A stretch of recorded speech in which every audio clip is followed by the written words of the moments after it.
Buenas tardes. Comienzo, como siempre, haciendo una breve introducción sobre el análisis de películas. Y es que son muy variados los análisis que puede tener una obra como esta. Este será desde la óptica de la psicología junguiana. Como he dicho en anteriores oportunidades, lo ideal es que estas presentaciones se hagan en cineforos ante un público, a fin de que una vez que yo haya compartido mi versión profesional ante ese público, los demás puedan opinar, interrogar y cuestionar. Y por experiencia sé que suele haber comentarios valiosísimos en esas intervenciones. Este análisis lo presenté luego de ver la película en Bogotá y en Medellín, pero quise ahora poder presentarla de esta otra manera, acorde con los tiempos de la pandemia, recomendando que las personas puedan de todas maneras haberla visto antes, y yo expongo ahora mi análisis, que en esta ocasión es diferente del que recientemente hice con la película El Cisne Negro, porque este film es lo que se suele llamar un docudrama, es decir, un documental dramatizado basado en la biografía de una analista junguiana y sobre los aportes que ella hizo a la psicología analítica. Así que, bueno, pues comienzo el análisis. Nice, el corazón de la locura, es una película del director brasileño Roberto Berliner, que fue presentada en el año 2015, protagonizada por la actriz Gloria Pires. Ya saben ustedes que me gusta iniciar con una breve reseña que les dé a ustedes como una idea general, unas pistas sobre el tema en el que voy a enfocar mi análisis. Y es este, ¿sí? La década de los años 40 se caracterizó por agresivas técnicas de tratamiento para los pacientes psicóticos. Nice da Silveira, médica psiquiatra y analista junguiana brasileña, se manifestó en contra y propuso, por el contrario, un trato humano con estos pacientes que incluía terapias a través del arte. Con la orientación de Carl Jung, logró entender su lenguaje, que es el lenguaje simbólico del mito. Así que Nice da Silveira, pues como dije, fue una médica psiquiatra que desde muy temprano estuvo contra las técnicas de tratamiento usual en su época, en la década de los años 40, particularmente con los pacientes psicóticos. Estas técnicas de moda eran los electrochoques y la lobotomía principalmente, los cuales ella atacaba porque los consideraba demasiado agresivos. Y guiada por las teorías de Jung, desarrolló buena parte de lo que ahora se ha llegado a constituir como una forma de arte terapia, con muy buenos resultados. La película se refiere concretamente a su experiencia clínica en un hospital de Río de Janeiro, en Brasil. Es una película que nos habla de la importancia de acercarnos humanamente a los pacientes psicóticos para observarlos, para escucharlos, para relacionarnos afectivamente con ellos y proponerles el arte para tratar de entenderlos y para tratar de comunicarnos con ellos. Nice nació en Maceió en 1905 y falleció en Río de Janeiro en octubre de 1999. Su padre fue periodista y director de un periódico local en esa ciudad de Maceió, ubicada en la costa atlántica de Brasil, queda muy cerca de Recife y también de Salvador de Bahía. Y fue precisamente en ese estado de Bahía en donde hizo sus estudios de medicina, siendo la única mujer entre casi 200 hombres de su promoción.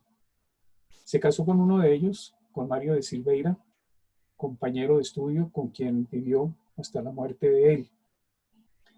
En 1927, luego del fallecimiento de su padre, ella y su esposo se mudaron a Río de Janeiro, en donde participaron de todo ese ambiente artístico, literario, pero también, sobre todo, político de la ciudad. Poco después, en 1932, realizó sus estudios de neurología. En 1936 fue denunciada políticamente, solo hizo la denuncia a una enfermera, por la posesión de libros marxistas, lo que la llevó a prisión por año y medio. Y desde que salió de la cárcel hasta 1944 tuvo que permanecer con su marido en la clandestinidad, alejada por completo del servicio público. Ese periodo fue muy difícil en Brasil. Estaba de presidente Getúlio Vargas y se rumoraba un intento de los comunistas de tomarse el poder, por lo que los persiguieron con mucha hazaña. La película comienza en 1944, cuando Nice se reintegró al servicio público, trabajando concretamente en este centro que se llamaba Centro Psiquiátrico Pedro II, en Río de Janeiro, como dije antes. Y quienes hayan visto la película se dan cuenta que desde el comienzo ella se mostró radicalmente contraria a las técnicas psiquiátricas utilizadas, porque las consideraba maltratadoras de los pacientes. Y por eso fue transferida un poco como castigo al servicio de terapia ocupacional, que era una actividad muy menospreciada por los médicos. Y allí fue donde ella comenzó a llevar a cabo transformaciones innovadoras en muchos aspectos. Yo quisiera centrarme solamente en 7 de esas innovaciones. La primera es el trato humano con los enfermos. Los tratamientos terapéuticos que aparecen en la película reflejan esa primera etapa de una psiquiatría a la que se le suele llamar organicista, porque resaltaba las causas físicas de las enfermedades mentales.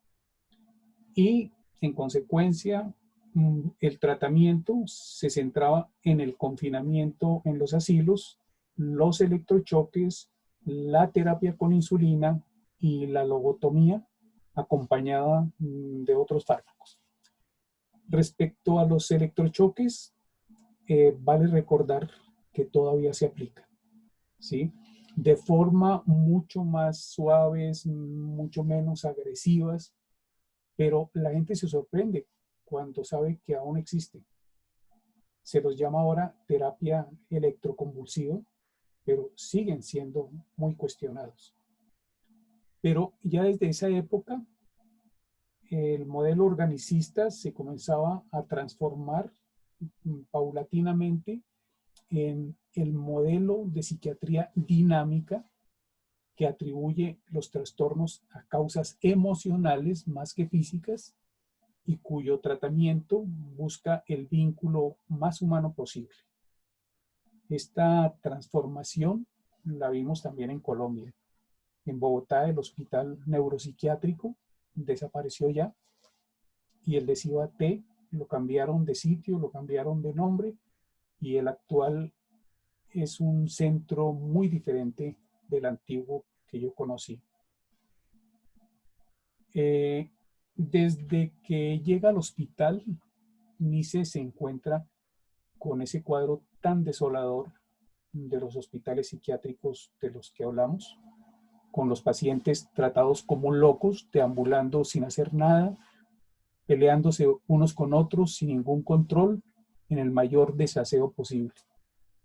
Cuando se ponían agresivos, los médicos reaccionaban con igual violencia para mantenerlos a raya, castigándolos con el encierro aislado o, como tuve yo que ver en el neuropsiquiátrico, bañándolos con una manguera enorme de agua helada. Aquí vale la pena traer la referencia del analista Adolf Kugenbull, del que ustedes me han oído hablar en otras ocasiones, quien tiene una obra magistral para mí que se llama Poder y Destructividad en Psicoterapia, en la que él denuncia cómo unas profesiones como el de la psiquiatría, pero también como la de sacerdotes, maestros, terapeutas, trabajadores sociales, que suponen el esfuerzo por ayudar al enfermo a curarse, pueden también llegar a ser de manera no consciente el mayor daño a sus pacientes a través del ejercicio del poder. Es esa la parte sádica que todos tenemos, pero que todos debemos tener siempre en observación. Por eso, Nice lucha contra esas estructuras directivas del hospital, mayoritariamente masculinas, que creen haber hallado la solución a esa peligrosidad de los enfermos en esas prácticas tan crueles y tan invalidantes, pero que en ese momento eran motivo de conferencias, de simposios, de congresos que llenaban de gloria a quienes la practicaban. Y hasta hubo un premio Nobel que ganó el psiquiatra que descubrió la técnica de la lobotomía. Esta intervención quirúrgica destruía el centro cerebral de las emociones, por lo que las pacientes pues, no podían volver a emocionarse, ni a tener sentimientos, ni a sentir afecto por nadie. En la película vemos cómo Nice confronta al doctor César, uno de los médicos, al decirle que él utilizaba a los pacientes para sus experimentos sádicos y que la fuerza era la única ventaja que él tenía sobre sus pacientes. Esas técnicas no podían ser entendidas ni aceptadas por Nice, quien concebía el apoyo a las personas que sufren de una manera diferente y mucho más humanitaria.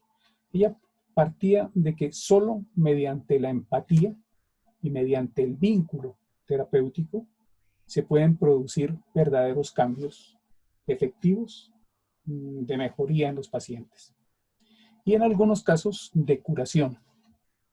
En la película vimos además que su actitud cuidadora no era solo con personas, sino que reaccionaba igual con los animales. El segundo aporte es el del conocimiento de las biografías de los pacientes.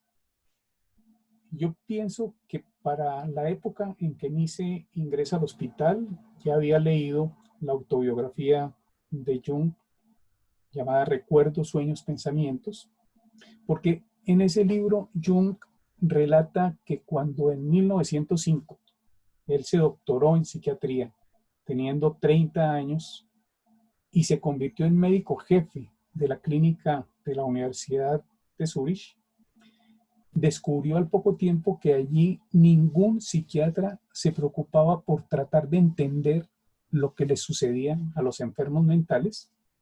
¿Por qué? Porque el énfasis estaba solo en tratar de diagnosticarlos según sus síntomas, sin importarles la psicología del enfermo mental. Es decir, no se preocupaban por conocer qué traumas habían pasado esos pacientes para llegar a la situación en que se encontraban. Pero a partir de hablar con los pacientes sobre sus sueños y sus vidas, Jung concluyó que cada paciente suele tener una historia que no relata y que la terapia realmente debiera comenzar después de conocer esa historia, la cual encierra para él la clave hacia el tratamiento. Esta imagen es de la película Un método peligroso sobre la vida de Jung, dirigida por Cronenberg, y es una escena en la que él está con una de sus pacientes precisamente preguntándole sobre su vida. Y es que de eso se trata, de descubrir el sufrimiento humano que dio origen al trastorno. Jung afirma además que los diagnósticos clínicos ayudan mucho a los médicos, pero ayudan poco a los pacientes. Y relata un caso muy interesante, y es la historia de una anciana zapatera que había sido diagnosticada, o sea, rotulada como esquizofrénica. En contacto con ella, conversaciones que tenía con ella, descubrió que unos movimientos repetitivos y continuos que hacía con sus manos eran los de estar cosiendo, y que el trauma de ella había sido motivado porque el zapatero del que se había enamorado cuando era joven no se había querido casar con ella. O sea, que había enfermado de amor, o sea que la locura estaba en el corazón. Eso nos va orientando hacia el título de esta película. Así que la psiquiatría de su tiempo no se preguntaba por lo que significaban las fantasías de los pacientes, ni por qué uno tenía una fantasía diferente a la del vecino que estaba diagnosticado de lo mismo. Jung comenzó entonces a comprender el lenguaje de los esquizofrénicos, dándose cuenta que detrás de las incoherencias que decían se escondía en el trastorno, en el trasfondo, una persona normal que actuaba como testigo del resto de la personalidad enferma. Cayó en cuenta que en el fondo de los enfermos mentales no existe nada desconocido, sino que se encuentra la misma esencia de todos nosotros, los así llamados individuos normales. Y esto es fundamental en la psicología junguiana, pues lleva a no temer a los psicóticos, pues sus reacciones y sus comportamientos son como los del resto de la humanidad, solo que actuando en un grado extremo. Pero se trata de las mismas reacciones. Esto también lleva a concluir que todos tenemos un algo o un mucho de locos y que los locos tienen un algo o un mucho de sanos, como lo encontró Jung en sus memorias, mirando los psiquiatras, colegas suyos del hospital. Y Nice comienza a tener una correspondencia con Jung, quien le aconseja a Nice que pregunte más a las familias de los pacientes sobre la biografía de ellos. El título de la película, como les decía antes, El corazón de la locura, no es gratuito porque es muy adecuado para referirse al tema central. Porque de una parte, la principal técnica innovadora de Nice parecería ser el trato amoroso de los enfermos, y de otra parte, Nice descubre que lo que ha llevado a buena parte de estos enfermos a la locura es el desamor, el corazón de la locura o la locura del corazón. Apenas se nos dan a conocer 2 o 3 casos claros, pero son emblemáticos de las causas de su enfermedad. Al comenzar Nice a hablar con la familia de los pacientes, se entera, por ejemplo, que la madre de Fernando, que él dibujaba distintas pinturas con temas de una casa, pero luego como que agrupa todos esos muebles y todos esos lugares, todos en un solo cuadro. Y la madre le cuenta a Nice que esa era la casa de su antigua patrona. Y le dice que cuando Fernando era un niño de 8 o 9 años, la acompañaba cuando ella iba a hacer trabajos de costura ya, y se quedaba sentado, juicioso, escuchando a Violeta, que era la hija de la patrona, que se había enamorado terriblemente de ella. Y se enloquece cuando la muchacha se casó. Y cuando Nice le muestra la belleza de los cuadros a la madre, hace que ella rechace la idea de que se le practicara la lobotomía a Fernanda, que ya la tenían los médicos bastante convencida de que era lo mejor. Pero hay otro caso de locura por amor, y es el de Emigdio, que enmudeció cuando, estando fuera de la ciudad, la noviecita que había dejado se casó con su hermano. Y hay un tercer caso sobre el que Nice indaga también, y es sobre Rafael, que cuando tenía 13 años hacía unos dibujos copiados del famoso pintor Rafael Sanzio, que llevaba su mismo nombre. Este paciente se vio obligado a trabajar desde esa edad, después de que su padre abandonó a la familia y ahora solo pintaba rayas con sus excrementos en las paredes. El abandono del padre es otra ruptura afectiva. Además, es muy significativo que su curación se hubiera acelerado cuando se enamoró del asistente de arte en el hospital. Entonces, uno podría presumir que en buena parte de los demás casos de los que Nice atendía, el denominador común haya sido el desamor, y que como estos casos relatados hayan sido los celos o la traición del ser amado lo que alejó de la realidad a estos seres tan sumamente sensibles. El otro aporte, la terapia a través del arte.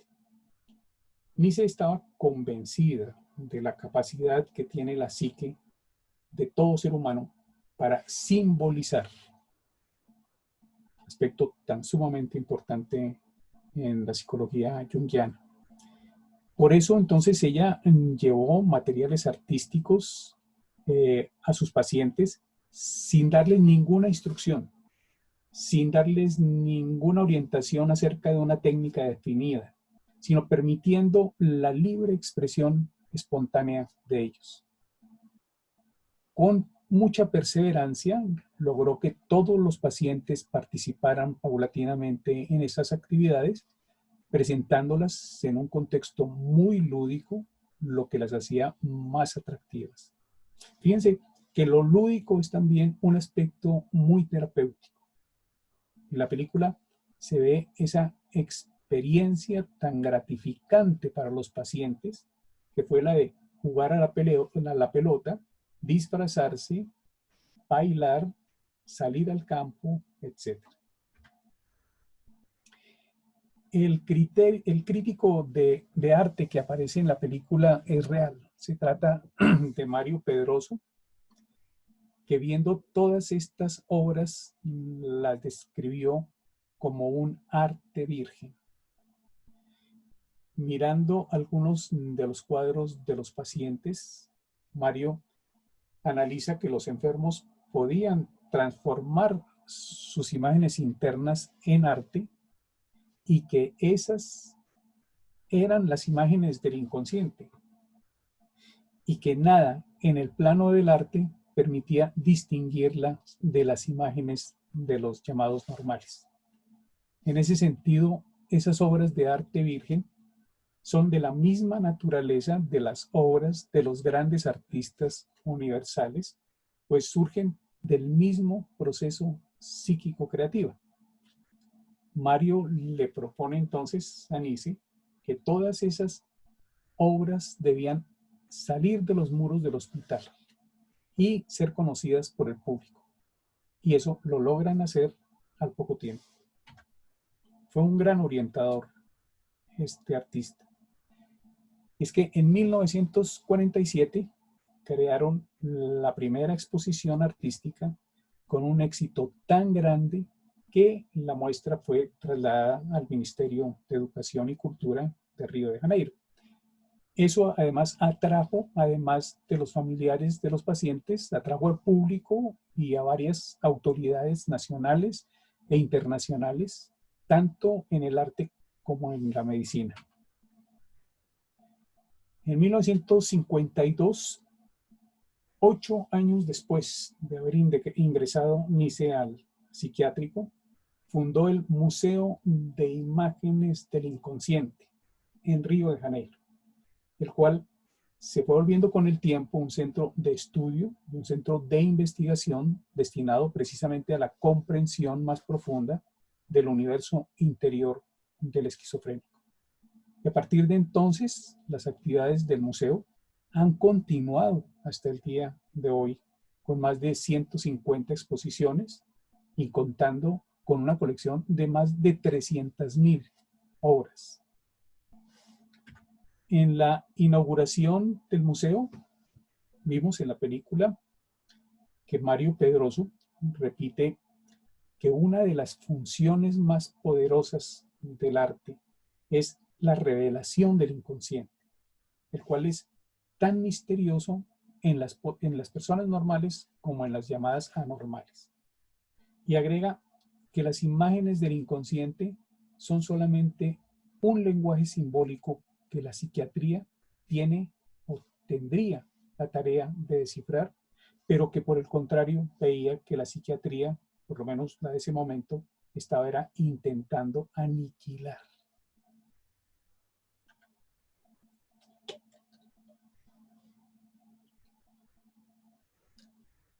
El cuarto aporte: entender el lenguaje de los psicóticos. Volviendo a los años iniciales, Nice descubre que los enfermos parecían estarse comunicando en un lenguaje diferente al verbal. En una entrevista que le hicieron mucho tiempo después, ella dijo, lo tengo acá, sí, ella dice, es importante saber que cuando la conciencia es sofocada por el inconsciente, la persona comienza a comunicarse a través de otro lenguaje, que es el lenguaje del mito. Y añadió, fue por esa razón que Jung me sugirió, si no conoce los mitos, no entenderá los delirios de los pacientes ni las imágenes que pintan. Eso me hizo familiarizarme con el lenguaje inconsciente. Es algo esencial para que el médico pueda relacionarse con el paciente a través de un lenguaje común. Y agregó luego que es un proceso en el que se busca lo que está ocurriendo en el mundo interior del psicótico, sin despreciar, naturalmente, el mundo exterior, porque todos vivimos simultáneamente en dos mundos, el mundo externo y el mundo interno. Pero lo que sucede es que la mayoría de los psiquiatras solo valoran el mundo exterior. Pero el paciente no entiende el lenguaje del mundo exterior. ¿Por qué? Porque la enfermedad los ha alejado de ese mundo de afuera. Y añadió, yo siempre tengo en cuenta lo que dice el paciente, lo que escucha y lo que hace. No siempre tengo en cuenta lo que dicen los libros.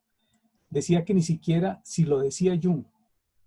Dice, sin embargo, hay una coincidencia entre lo que el paciente hace, siente y habla con lo que enseña Jung.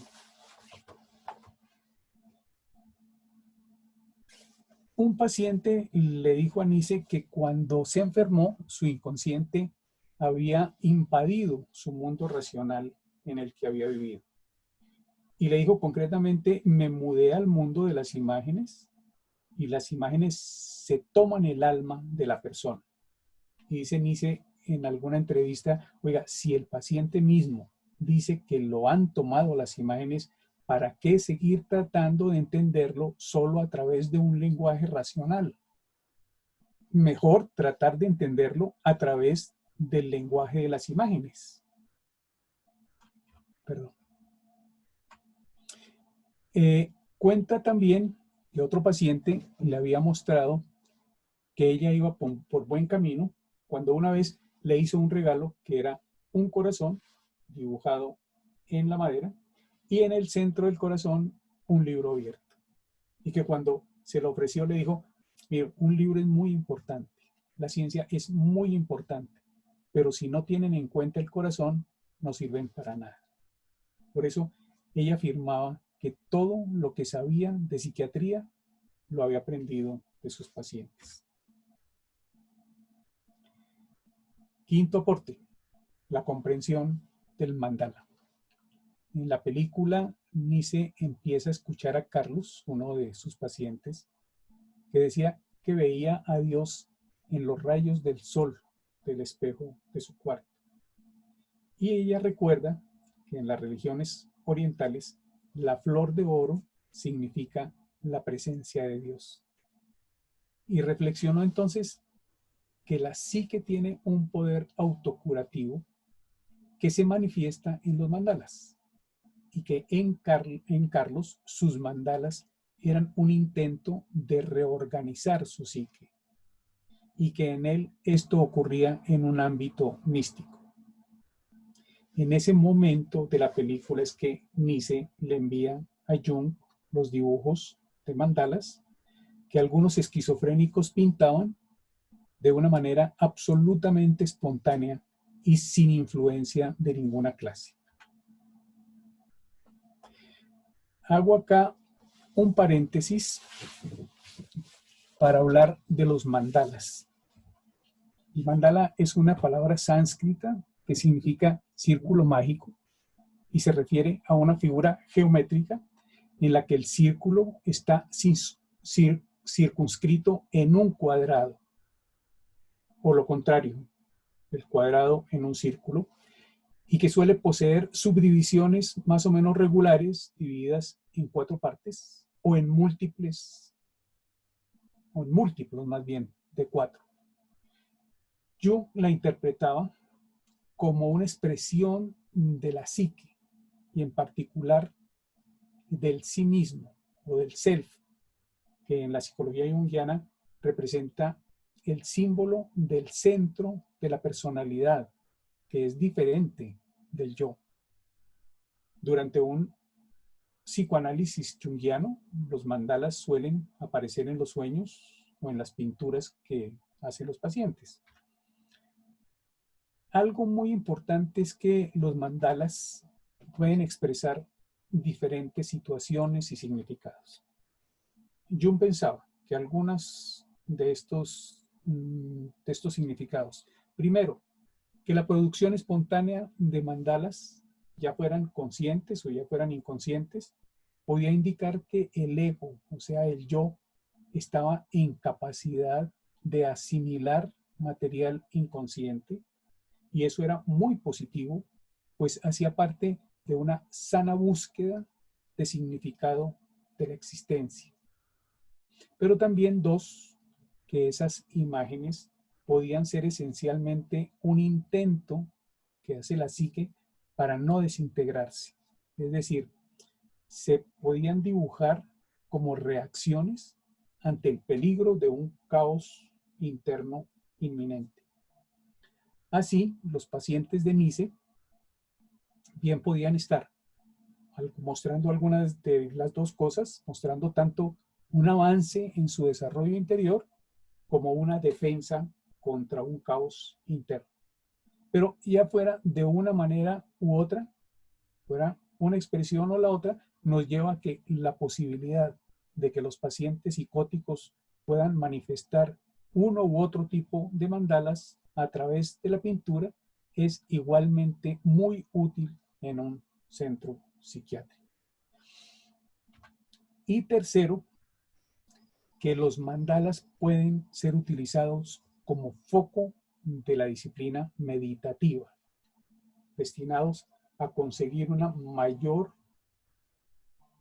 conciencia de la realidad, y eso es lo que hacen en Oriente los monjes tibetanos en sus prácticas religiosas.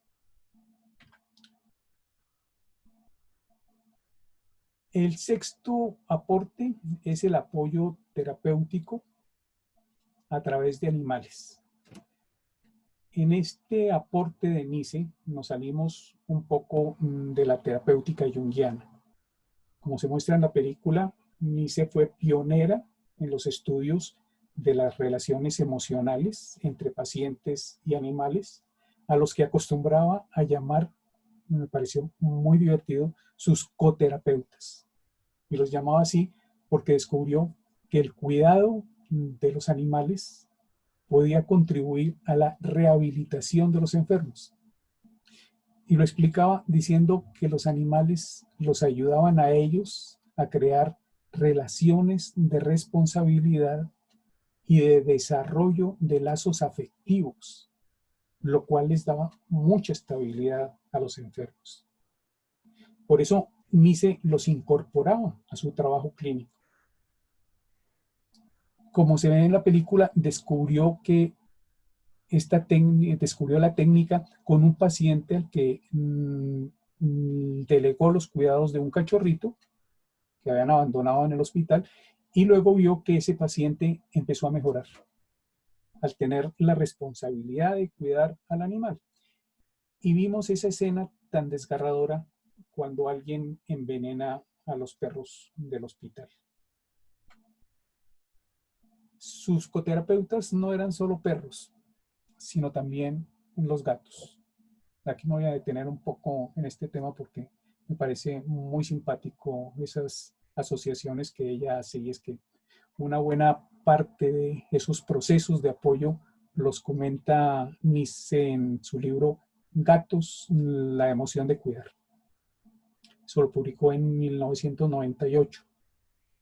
De manera particular, Nice creía que los gatos poseían cualidades terapéuticas en su forma de acompañar, tocar y contactar a los enfermos mentales.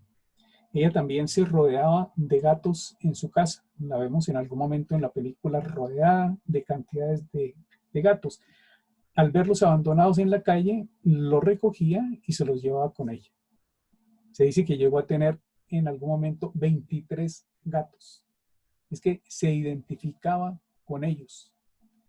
Ella decía algo muy gracioso, y es que el gato no tiene capacidad de perdonar y que ella tampoco tenía esa capacidad. Y lo diferenciaba de los perros.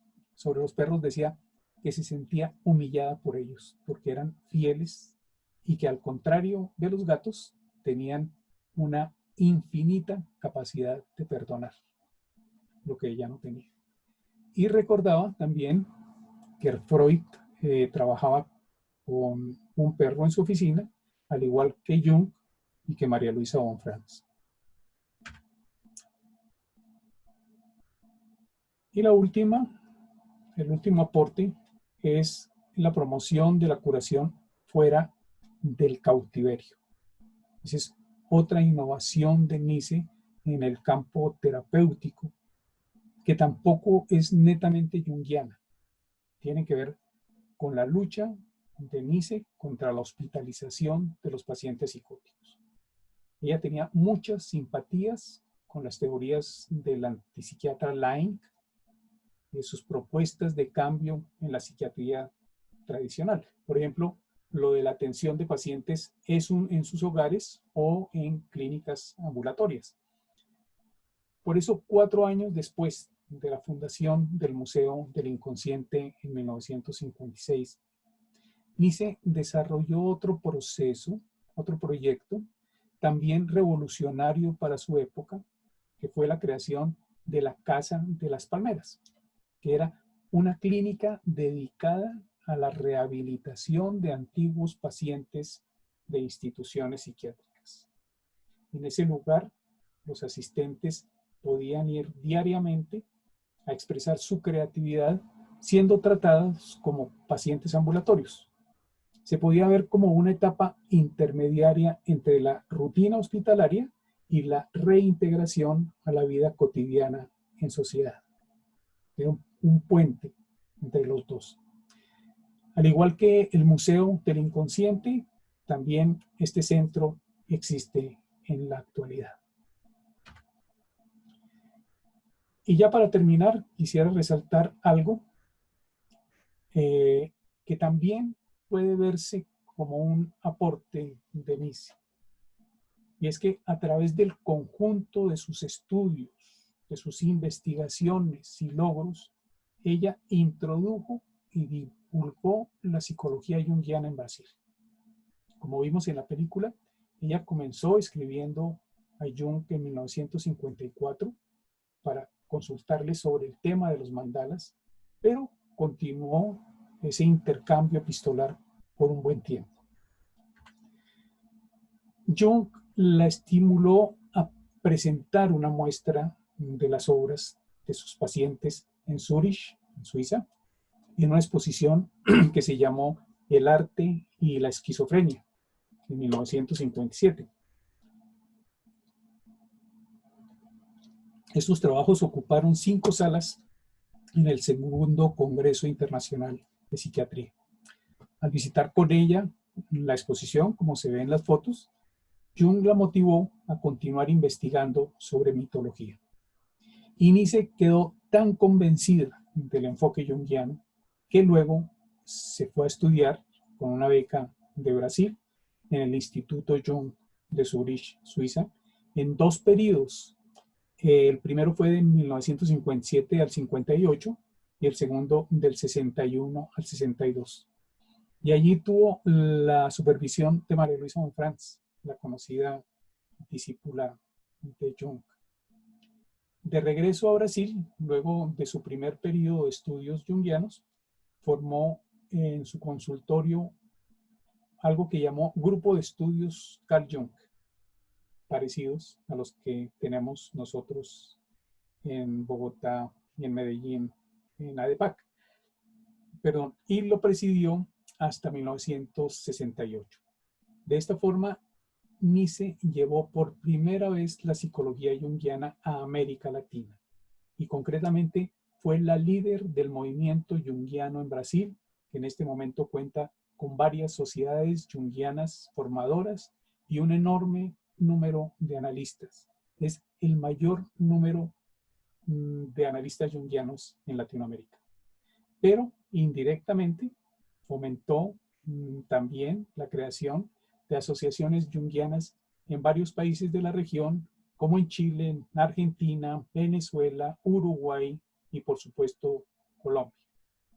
Bueno, ese es el perfil de una gran mujer que les quería compartir. Y bueno, espero que pronto pueda volver a ustedes, a estar ustedes por este mismo medio. Gracias.